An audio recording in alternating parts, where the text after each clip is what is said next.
ಎಲ್ಲರಿಗೂ ನಮಸ್ಕಾರ। ಇವತ್ತು ನಾನು ಇದರಲ್ಲಿ ಹುರಿ ಹಿಟ್ಟು ಮಾಡ್ತಾ ಇದ್ದೀನಿ। ರಾಗಿ ಹುರಿ ಹಿಟ್ಟು ತುಂಬ ಒಳ್ಳೆದಿರುತ್ತೆ। ನಾನು ಈ ದಿನ ರಾಗಿ ತಗೊಂಡಿದ್ದೀನಿ। ಇದು ರಾಗಿ ಅಂದರೆ ಎಲ್ಲ ಥರದ ರಾಗಿನೂ ಬೆರಕೆ ಆಗಿದೆ। 3 ಕಲರ್ ರಾಗಿ, ಕೆಂಪು ರಾಗಿ, ಬಿಳಿ ರಾಗಿ ಮತ್ತು ಕಪ್ಪು ರಾಗಿ। ಕಪ್ಪು ರಾಗಿ ಅಂದರೆ ದೊಡ್ಡ ರಾಗಿ ಅಂತೀವಿ।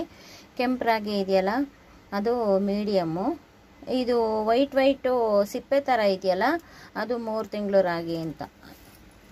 ಕಪ್ಪು ರಾಗಿನೇ ಅದರಲ್ಲಿ ಗಟ್ಟಿ ಅಂತೂ ಎಲ್ಲ ಮಿಕ್ಸ್ ಆಗಿದೆ। ನೀವು ಯಾವ ರಾಗಿ ಬೇಕಾದರೂ ತಗೋಬೋದು। ಇದಂತೂ ಎಲ್ಲ ಥರದ ರಾಗಿನೂ ಮಿಕ್ಸ್ ಆಗಿದೆ। ಇವತ್ತು ನಾನು ಇದರಲ್ಲಿ ಹುರಿ ಹಿಟ್ಟು ಮಾಡ್ತಾ ಇದ್ದೀನಿ। ರಾಗಿ ಹುರಿ ಹಿಟ್ಟು ತುಂಬ ಒಳ್ಳೆದಿರುತ್ತೆ। ಚಿಕ್ಕ ಮಕ್ಕಳಿಗೆ ಕೂಡ 1 ವರ್ಷದ ಮೇಲ್ಪಟ್ಟ ಮಕ್ಕಳಿಗೆ ಕೂಡ ಕೊಡಬಹುದು। ಬೆಲ್ಲ ಹಾಕಿ ಮಾಡೋದು ಇದನ್ನು ಸಿಹಿ ತಿಂಡಿ। ಇದರಲ್ಲಿ ಅದೇ ರಾಗಿ ಹುರಿ ಹಿಟ್ಟು ಮಾಡಿ ಅದರಲ್ಲೇ ರಾಗಿ ಉಂಡೆ ಅಥವಾ ರಾಗಿ ಲಡ್ಡು ಅಂತ ಕೂಡ ಮಾಡ್ಬೋದು। ಅದನ್ನು ಇವತ್ತು ಯಾವ ರೀತಿ ಮಾಡೋದು ಅಂತ ತೋರಿಸ್ತಾ ಇದ್ದೀನಿ। ಇದು ಕ್ಲೀನಿಂಗ್ ರಾಗಿನ ಕ್ಲೀನ್ ಮಾಡ್ಕೋಬೇಕು ಫಸ್ಟು। ಇದರಲ್ಲಿ ಕಲ್ಲು ಇದು ಧೂಳು ಏನೂ ಇಲ್ಲ, ಚೆನ್ನಾಗಿ ಮಾಡಿರೋದು। ಇದು ವೈಟ್ ಸಿಪ್ಪೆ ಇದೆಯಲ್ಲ ರಾಗಿದು, ಅದು ಇರೋ ರಾಗಿ ಇರೋದೇ ಹಾಗೆ, ಆ ಥರನೇ ಇರೋದು ಅದು। ಈಗ ನಾವು ಇದನ್ನು ಹುರ್ಕೋಬೇಕಾಗುತ್ತೆ। ನಾನೀಗ ಅಳತೆಗೋಸ್ಕರ ಅಂತ ನೋಡಿ ಇದರಲ್ಲಿ 1 ಬಟ್ಲು ತಗೊಳ್ತಾ ಇದ್ದೀನಿ। ಯಾಕೆ ಅಂದರೆ ನಾವು ಬೆಲ್ಲ ಹಾಕಬೇಕಲ್ಲ, ಆದ್ದರಿಂದ ಇದರಲ್ಲಿ ಹುರಿ ಹಿಟ್ಟಲ್ಲಿ ಖಾರದ್ದು ಕೂಡ ಮಾಡ್ಬೋದು।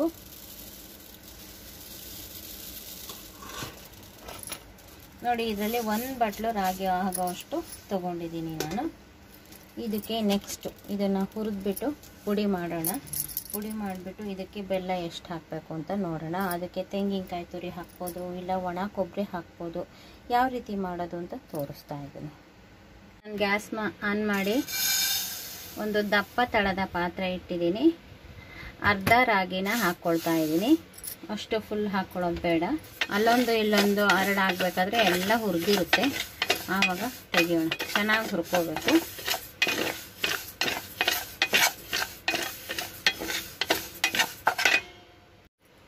ನೋಡಿ ಪಕ್ಕದಲ್ಲೇ ಒಂದು ತಟ್ಟೆ ಇಟ್ಕೊಂಡಿದ್ದೀನಿ, ಇಲ್ಲಿ ಹುರಿತಾ ಇದ್ದೀನಿ। ಈಗ ಇದನ್ನು ಚೆನ್ನಾಗಿ ಹುರಿದ್ಬಿಟ್ಟು ಹದವಾಗಿ ಹುರಿಬೇಕು। ಹುರಿದ್ಬಿಟ್ಟು ಇದಕ್ಕೆ ಹಾಕ್ಕೊಳ್ತೀನಿ। ಒಂದು ಸ್ವಲ್ಪ ಆರವಾಸೆ ಆದಮೇಲೆ ನಾವು ಮಿಕ್ಸಿಗೆ ಹಾಕ್ಕೋಬೇಕು। ತುಂಬ ಬಿಸಿದೆ ಹಾಕಬಾರ್ದು, ಯಾಕೆಂದರೆ ಮಿಕ್ಸಿಲಿ ಹಾಕಬೇಕಾದ್ರೂ ಒಂದು ಸ್ವಲ್ಪ ಹಿಟ್ಟು ಬಿಸಿನೇ ಆಗುತ್ತೆ। ಆದ್ದರಿಂದ ಹುರಿದು ತಣ್ಣಗೆ ಮಾಡಿ ನಾವು ಮಿಕ್ಸಿಗೆ ಹಾಕ್ಕೋಬೇಕು। ಇದರಲ್ಲಿ ರಾಗಿ ಹುರಿದಿದ್ದು ಘಮ ಒಂದು ಸ್ವಲ್ಪ ಬರುತ್ತೆ, ಕಮ್ಮಗೆ ಪರಿಮಳ ಬರುತ್ತೆ, ಆವಾಗ ಗೊತ್ತಾಗುತ್ತೆ। 1-2 ಹರಳು ಕೂಡ ಅರಳುತ್ತೆ। ಅಮ್ಮ ಎಲ್ಲ ಕಲ್ಲಲ್ಲಿ ಬೀಸರು, ಇವಾಗ ಕಲ್ಲು ಸಾಮಾನ್ಯ ಇರೋದಿಲ್ಲ, ಮಿಕ್ಸಿನಲ್ಲೇ ಪುಡಿ ಮಾಡೋ ಜಾಗದಲ್ಲಿ ಸ್ವಲ್ಪನೇ ಪುಡಿ ಮಾಡ್ಕೋಬೇಕು।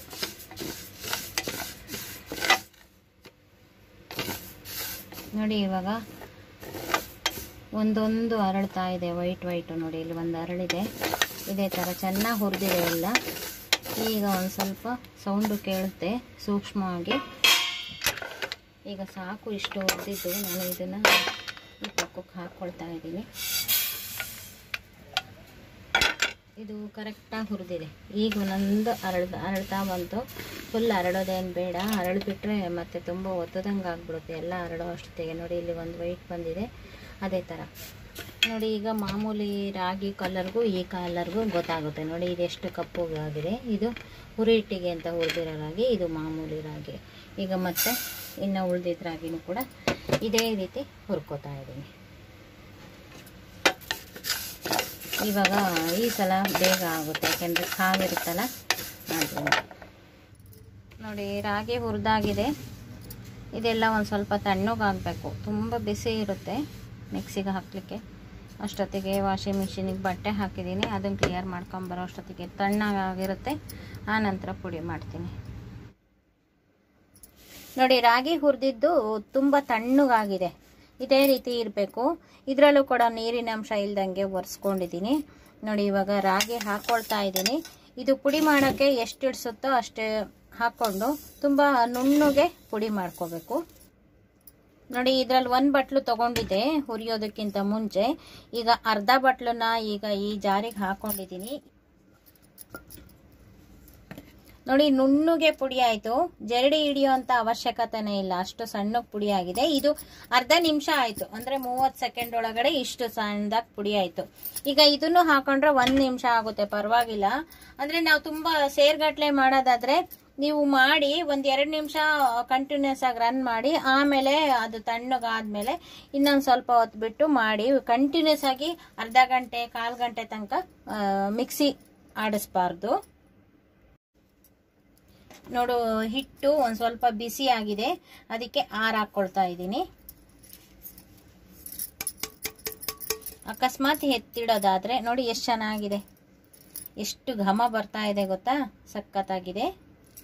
ಈಗ ಮತ್ತೆ ಇದನ್ನು ಕೂಡ ಪುಡಿ ಮಾಡ್ಕೊಳ್ತಾ ಇದ್ದೀನಿ ಇನ್ನ ಒಂದ್ಸಲ.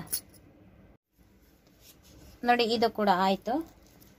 ಈಗ ಅಷ್ಟನ್ನು ನಾನು ಪುಡಿ ಮಾಡ್ಕೊಂಡಿದ್ದೀನಿ. ನೋಡಿ ಸಖತ್ತಾಗಿದೆ, ಜರಡಿ ಹಿಡಿಯುವಂತ ಅವಶ್ಯಕತೆನೇ ಇಲ್ಲ, ಅಷ್ಟು ಸಣ್ಣಗಾಗಿದೆ, ಸಾಕು. ಎಷ್ಟು ಕಮ್ಮುಗೆ ವಾಸನೆ ಬರ್ತಾ ಇದೆ ಗೊತ್ತಾ. ಈಗ ನಾನು ಹುರಿ ಇಟ್ಟು ಕಲ್ಸೋದು. ನಮ್ಮಮ್ಮ ಇದೇ ರೀತಿ ಹುರ್ಕೊಂಡ್ಬಿಟ್ಟು ಬೀಸೆ ಕಲ್ಲಲ್ಲಿ ಬೀಸಾದ್ಮೇಲೆ ನಮಗೆ ಹೇಗೆ ಕಲಸ್ಕೊಡ್ತಾ ಇದ್ರು ಏನೇನು ಹಾಕಿ ಅಂತ ಅದನ್ನ ಮಾತ್ರ ತೋರಿಸ್ತೀನಿ. ಅದ್ರ ನಂತರ ನಾವು ಮಾಲ್ಟು, ಇದು ಒಂದೇ ಪುಡಿನಲ್ಲಿ ಮಲ್ಟಿಗ್ರೇನ್ ಇದ್ರದ್ದು ನಾನು ಆಮೇಲೆ ಇನ್ನೊಂದ್ಸಲ ತೋರಿಸ್ತೀನಿ. ಇದು ಒಂದೇ ಪುಡಿನಲ್ಲಿ ಯಾವ ರೀತಿ ಮಾಲ್ಟ್ ಮಾಡ್ಕೊಳ್ಳೋದು ಅದನ್ನು ಕೂಡ ತೋರಿಸ್ತೀನಿ. ನೋಡಿ, ರಾಗಿ ಹಿಟ್ಟು 1 ಬಟ್ಲು ತಗೊಂಡಿದ್ದೀನಿ, 3/4 ಬಟ್ಲು ಬೆಲ್ಲ, 3/4 ಬಟ್ಲು ತೆಂಗಿನಕಾಯಿ ತುರಿ. ಇದು ಹಸಿ ತೆಂಗಿನಕಾಯಿ, ಇವಾಗ ತುರಿದಿರೋದು, ಇವಾಗ ಒಡೆದು ತುರಿದಿರೋದು. ಆ ಥರದ್ದೇ ತಗೊಂಡ್ರೆ, ಫ್ರೆಶ್ ತಗೊಂಡ್ರೆ ತುಂಬ ಚೆನ್ನಾಗಿರುತ್ತೆ. ಇವಾಗ ಇದನ್ನ ಕಲಸೋಣ. ಇದೇ ಉರಿ ಹಿಟ್ಟು ಸಖತ್ತಾಗಿರುತ್ತೆ. ಬೇರೆ ಒಂದು ಸ್ವಲ್ಪ ಬೇಕು ಅಂದರೆ ಏಲಕ್ಕಿ ಪುಡಿ ಹಾಕೋಬಹುದು, ಮತ್ತೆ ಇನ್ನೇನು ಬೇಕಾಗಿರೋದಿಲ್ಲ. ನೋಡಿ, ಹಿಟ್ಟನ್ನು ಹಾಕೊಂಡಿದ್ದೀನಿ, ಮತ್ತೆ ಇದಕ್ಕೆ ಬೆಲ್ಲ ಹಾಕೊಂಡಿದ್ದೀನಿ. ಬೆಲ್ಲ ಇಷ್ಟು ಬೇಕಾ ಅಂತಂದ್ರೆ ಬೇಕಾಗುತ್ತೆ, ಯಾಕೆಂದ್ರೆ ತೆಂಗಿನಕಾಯಿ ಕೂಡ ಹಾಕೊಂಡಿರ್ತೀವಲ್ಲ, ಆದ್ರಿಂದ ಇದಕ್ಕೆ ನೀರು ಏನು ಹಾಕುವಂಗಿಲ್ಲ.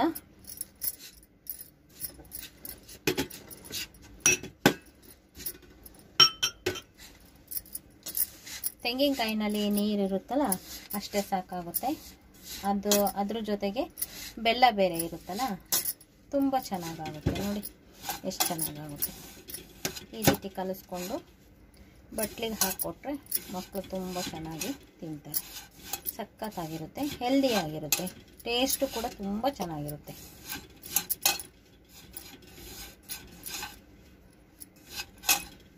ಈಗ ಇದು ಜಸ್ಟ್ ತಿಂದ್ಬಿಡ್ಬೇಕು, ಹೀಗೆ ಕಲಿಸ್ಬಿಟ್ಟು. ಯಾಕೆಂದರೆ ತೆಂಗಿನಕಾಯಿ ಹಾಕಿರೋದ್ರಿಂದ ಇಡೋದಕ್ಕೆ ಬರೋದಿಲ್ಲ, ತುಂಬ ಹೆಲ್ದಿ ಆಗಿರುತ್ತೆ. ತೆಂಗಿನಕಾಯಿ ಕೂಡ ತುಂಬ ಒಳ್ಳೇದಲ್ವಾ, ಆದ್ದರಿಂದ ನೋಡಿ ಎಷ್ಟು ಚೆನ್ನಾಗಿ ಬರುತ್ತೆ. ಈ ರೀತಿ ಆಗುತ್ತೆ. ನೋಡಿ, ಇಷ್ಟು ಪುಡಿಗೆ ಒಂದೇ ಏಲಕ್ಕಿ ಕಾಯಿ ಪುಡಿ ಕುಟ್ಟಿ ಹಾಕೊಂಡಿದ್ದೀನಿ.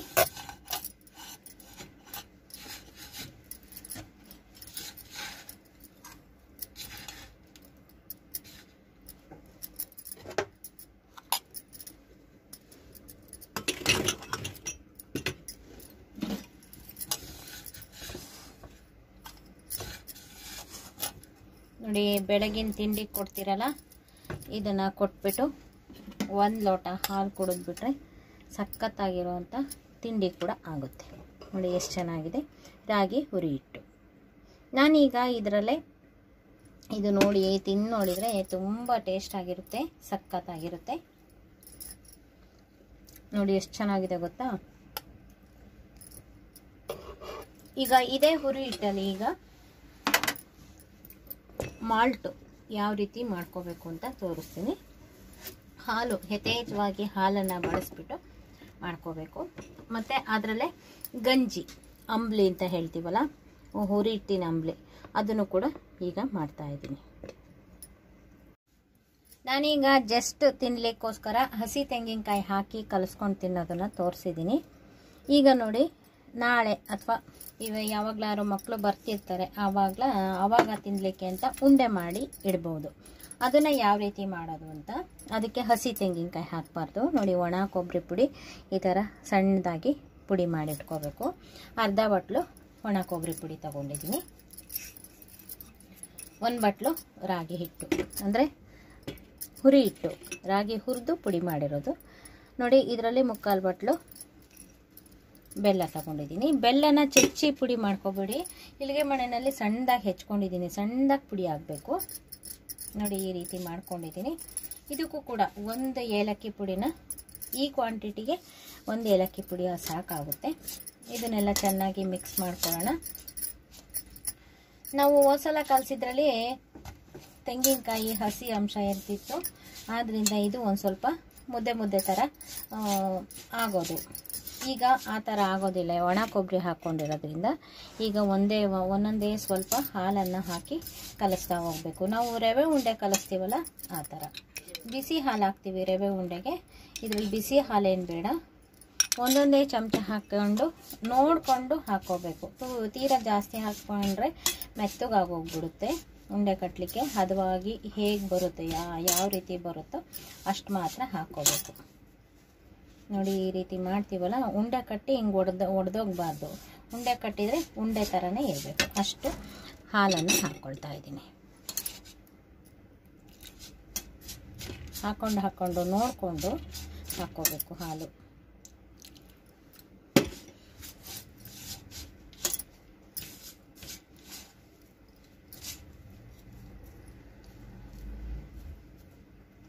ನೋಡಿ ಇಲ್ಲಿಗೆ ಕರೆಕ್ಟಾಗಿದೆ.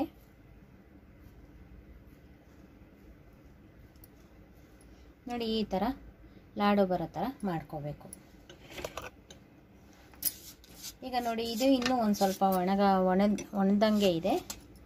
ಇದಕ್ಕೆ ಇನ್ನೊಂದು ಸ್ವಲ್ಪ ಹಾಲು ಹಾಕ್ಕೊಂಡು ಆ ರೀತಿ ಕಟ್ಟಿ ರೆಡಿ ಮಾಡಿ ಇಟ್ಬಿಟ್ರೆ ನಾಳೆ ಇನ್ನು ಒಂದು 3-4 ದಿನ ಏನು 15 ದಿನದ ತನಕ ಇಡ್ಬೋದು. ಏಕೆಂದರೆ ಒಣ ಕೊಬ್ಬರಿ ಹಾಕಿರೋದು, ಆದ್ದರಿಂದ ಇನ್ನು ಸ್ವಲ್ಪ ಇದೆ ಹಾಲು, ಅದನ್ನು ಹಾಕ್ಕೊಂಡ್ಬಿಡ್ತೀನಿ. ನೋಡಿ ಕರೆಕ್ಟಾಗಿ ಆಗುತ್ತೆ. ನಾನು ತೊಗೊಂಡಿದ್ದಂಥ ಹಾಲು ಕರೆಕ್ಟಾಗಿ ಆಗುತ್ತೆ. ಇವಾಗ ಉಂಡೆ ಕಟ್ಟಿ ಇಡಬೇಕು. ಈಗ ರವೆ ಉಂಡೆ ಕಟ್ತೀವಲ್ಲ ನಾವು, ಸೇಮ್ ಅದೇ ಥರನೇ ತುಂಬ ದಿನ ಇಟ್ಕೊಂಡು ತಿನ್ಬೋದು. ಕೊಬ್ಬರಿ ಏನು ಉರಿಬೇಕಾಗಿಲ್ಲ, ಹಾಗೆ ಹಾಕಿದ್ದೀನಿ ನಾನು. ಅಟ್ಲೀಸ್ಟ್ ಒಂದು 8-10 ದಿನನಾದರೂ ಬಳಸ್ಕೋಬೋದು. ನೋಡಿ ಇವಾಗ ಕರೆಕ್ಟಾಗಿದೆ.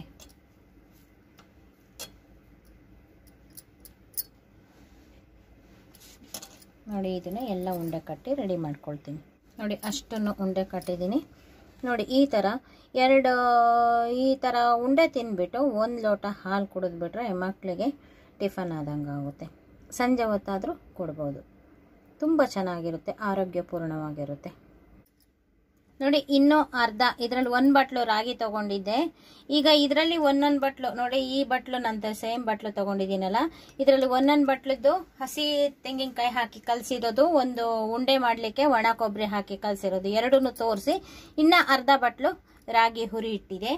ಈಗ ನಾನು ಇದರಲ್ಲಿ ಗಂಜಿ ಮಾಡ್ಕೊಳ್ಳೋದು, ಅಂಬ್ಲಿ ಅಂತ ಹೇಳ್ತೀವಲ್ಲ, ಅದನ್ನು ಯಾವ ರೀತಿ ಮಾಡ್ಕೊಳ್ಳೋದು ಅಂತ ತೋರಿಸ್ತಾ ಇದ್ದೀನಿ. ನೋಡಿ ಇದರಲ್ಲಿ 4 ಲೋಟ ನೀರು ಹಾಕ್ತಾ ಇದ್ದೀನಿ.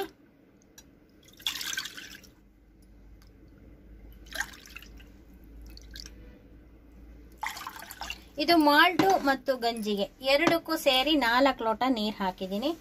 ಇದರಲ್ಲಿ ಎಷ್ಟು ಹಿಟ್ಟು ಹಾಕಬೇಕು ಇದಕ್ಕೆ ಅಂತ, ನಾವು ಕಾದಾದ್ಮೇಲೆ ಹಾಕಿದರೆ ಗಂಟಾಗುತ್ತೆ ಅಂತ ನಾನು ಫಸ್ಟೇ ತಗೊಳ್ತಾ ಇದ್ದೀನಿ. ಇದರಲ್ಲಿ 2 ಸ್ಪೂನ್ ಹಾಕ್ಕೊಂಡಿದ್ದೀನಿ. ನೋಡಿ 2.5 ಸ್ಪೂನು ಹಿಟ್ಟು ಹಾಕಿದರೆ ಸಾಕು. ಇದಕ್ಕೆ ಇವಾಗಲೇ ಹಾಕಿ ಕೈ ಆಡ್ಕೊಂಡ್ಬಿಡ್ಬೇಕು. ಈ ಹದಕ್ಕೆ ಬರುತ್ತೆ. ಈಗೆಲ್ಲೂ ಗಂಟಿಲ್ಲ, ಹಸಿ ಹಿಟ್ಟಿನ ಗಂಟು. ಇದನ್ನ ಕೈ ಆಡ್ತಾ ಕುದಿಸ್ಕೋಬೇಕು, ಆವಾಗ ಗಂಜಿ ಆಗುತ್ತೆ. ನೋಡಿ ಗ್ಯಾಸ್ ಹಚ್ಚಿ ಪಾತ್ರೆನ ಒಲೆ ಮೇಲೆ ಇಟ್ಟಿದ್ದೀನಿ. ನೋಡಿ ಕೈ ಆಡ್ತಾನೆ ಇರಬೇಕು.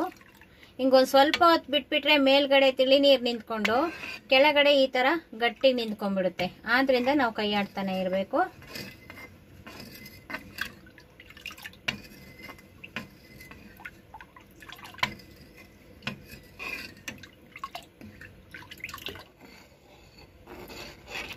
ನೋಡಿ ಇವಾಗ ಅಂಬಲಿ ಹದವಾಗಿದೆ, ಕುದಿತಾನೂ ಇದೆ. ಇದನ್ನ ಚೆನ್ನಾಗಿ ಕುದಿಸ್ಕೋಬೇಕು. ನೋಡಿ ಒಳಗಡೆ ಕುದಿತಾನೆ ಇದೆ.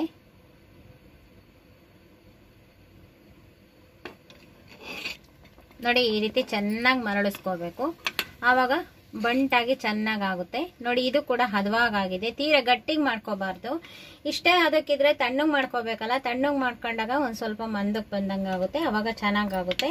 ಇದನ್ನ ನೋಡಿ ಪಕ್ಕಕ್ಕೆ ಇಟ್ಕೊಂಡ್ಬಿಟ್ಟು ನಾನು ಇವಾಗ ಗಟ್ಟಿ ಹಾಲು, ಈಗ ಮಾಲ್ಟ್ ಮಾಡಲಿಕ್ಕೆ ನೀರೇನು ಹಾಕಿಲ್ಲ, ಹಾಗೆ ಕಾಯಿಸಿರೋ ಅಂಥದ್ದು ಒಂದು ಅರ್ಧ ಲೋಟ ಹಾಲನ್ನು ಇಟ್ಕೊಂಡಿದ್ದೀನಿ. ಅದಕ್ಕೆ ಒಂದು ಸ್ವಲ್ಪ ಸಕ್ಕರೆ ಹಾಕಿ ಕಾಯಿಸ್ಕೊಳ್ತಾ ಇದ್ದೀನಿ, ಮತ್ತೆ ಬಿಸಿ ಮಾಡ್ಕೊಳ್ತಾ ಇದ್ದೀನಿ. ಈ ಸಕ್ಕರೆ ಕರಗಿದ್ರೆ ಸಾಕು ನೋಡಿ. ಹಾಲು ಕೂಡ ಕಾದಿದೆ, ಈಗ ನಾನು ಗ್ಯಾಸ್ ಆಫ್ ಮಾಡ್ತಾ ಇದ್ದೀನಿ. ಇದು ಏನು ಕುದಿಯೋದೇನು ಬೇಡ, ಇದು ಗಟ್ಟಿ ಹಾಲು. ಈಗ ನಾವು ಈ ಗಂಜಿ ಮಾಡ್ಕೊಂಡಿದೀವಲ್ಲ, ಇದರಲ್ಲಿ ಒಂದು 4 ಸ್ಪೂನು ಈ ಹಾಲೊಳಗಡೆ ಹಾಕಬೇಕು.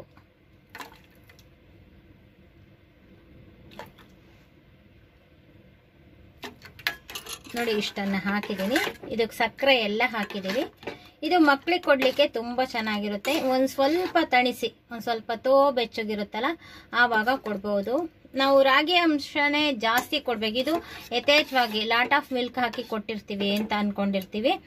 ಇನ್ನೂ ಒಂದು ಸ್ವಲ್ಪ ನಾವು ದೊಡ್ಡವ್ರು ಕುಡಿಬೇಕಾದ್ರೆ ನೋಡಿ ಈ ಥರ ಇನ್ನೂ ಒಂದು ಸ್ವಲ್ಪ ಗಂಜಿ ಯಥೇಚ್ಛವಾಗಿ ಹಾಕ್ಕೊಂಡು ಹಾಲನ್ನು ಕಡಿಮೆ ಹಾಕ್ಕೊಂಡು ಕೂಡ ಕುಡಿಬಹುದು.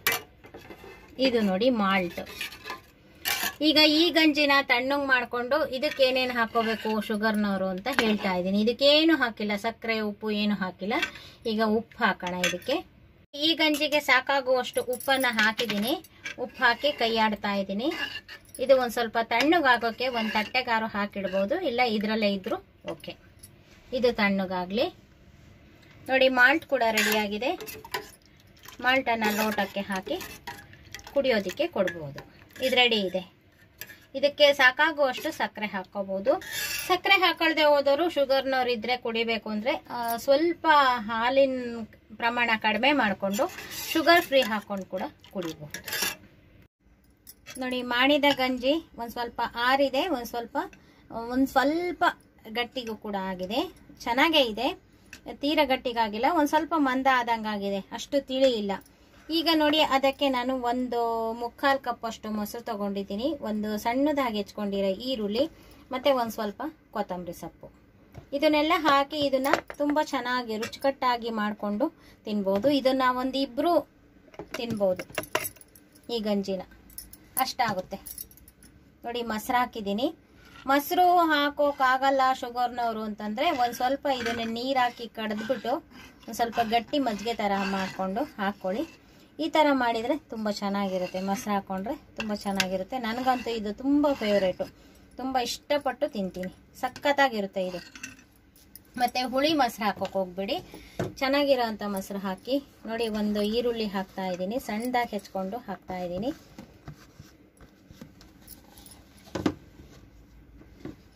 ನೋಡಿ ಕೊತ್ತಂಬರಿ ಸೊಪ್ಪು ಕೂಡ ಸಣ್ಣದಾಗಿ ಹೆಚ್ಕೊಂಡು ಹಾಕ್ಕೊಂಡಿದ್ದೀನಿ. ಬೇಕು ಅಂದರೆ ಒಂದು ಹಸಿರು ಮೆಣಸಿನ್ಕಾಯಿ ಹಾಕೋಬಹುದು. ನಾನು ಹಸಿರು ಮೆಣಸಿನ್ಕಾಯಿ ಹಾಕೊಂಡಿಲ್ಲ. ಬೇಕಾದರೆ ಚಿಕ್ಕ ಮಕ್ಕಳಿಗೂ ಕೂಡ ಕೊಡ್ಬೋದು ಇದನ್ನು. ನೋಡಿ ತಟ್ಟೆಗೆ ಹಾಕೊಂಡು ಕುಡಿದ್ರೆ ಅಥವಾ ಲೋಟಕ್ಕೆ ಹಾಕೊಂಡು ಕುಡಿದ್ರೆ 1-2 ಕುಡಿಬೋದು. ಇದು ತುಂಬ ಚೆನ್ನಾಗಿರೋದು. ಇದು ನನಗೆ ತುಂಬ ಫೇವ್ರೇಟು ಗಂಜಿ ಅಥವಾ ಅಂಬ್ಲಿ, ಹುರಿ ಹಿಟ್ಟಿನ ಅಂಬ್ಲಿ. ಹಸಿ ಹಿಟ್ಟಲ್ಲಿ ಮಾಡೋ ಅಂಥ ಅಂಬ್ಲಿಗೂ ಇದಕ್ಕೂ ಒಂದು ಸ್ವಲ್ಪ ವ್ಯತ್ಯಾಸ ಇರುತ್ತೆ, ಅಷ್ಟೊಂದೇನು ವ್ಯತ್ಯಾಸ ಇರೋದಿಲ್ಲ. ನೋಡಿ ಎಷ್ಟು ಸಖತ್ತಾಗಿದೆ. ನೋಡಿ ಇದರ ಅನುಕೂಲ ಕೂಡ ಪಡ್ಕೊಳ್ತೀರಾ ಅಂತ ನಾನು ಈ ವಿಡಿಯೋ ಮಾಡಿ ತೋರಿಸಿದ್ದೀನಿ. ನೋಡಿ ಇನ್ನೂ ಇಷ್ಟು ಹಿಟ್ಟಿದೆ. ನಾವು ಮಾಡ್ಕೊಳ್ಳೋದಾದರೆ ಒಂದು 8 ದಿನ ಒಂದೊಂದೇ ಲೋಟ ಮಾಡೋದಾದ್ರೆ ಇನ್ನೂ ಒಂದು 8 ದಿನ ಮಾಡ್ಕೋಬೋದು. ಇಲ್ಲ ಗಂಜಿ ಮಾಡೋದಾದ್ರೂ ಒಂದೊಂದೇ ಲೋಟ ಮಾಡ್ಕೊಳ್ಳೋದಾದ್ರೆ ಇನ್ನೂ ಒಂದು 4-5 ದಿನ ಮಾಡ್ಕೋಬೋದು.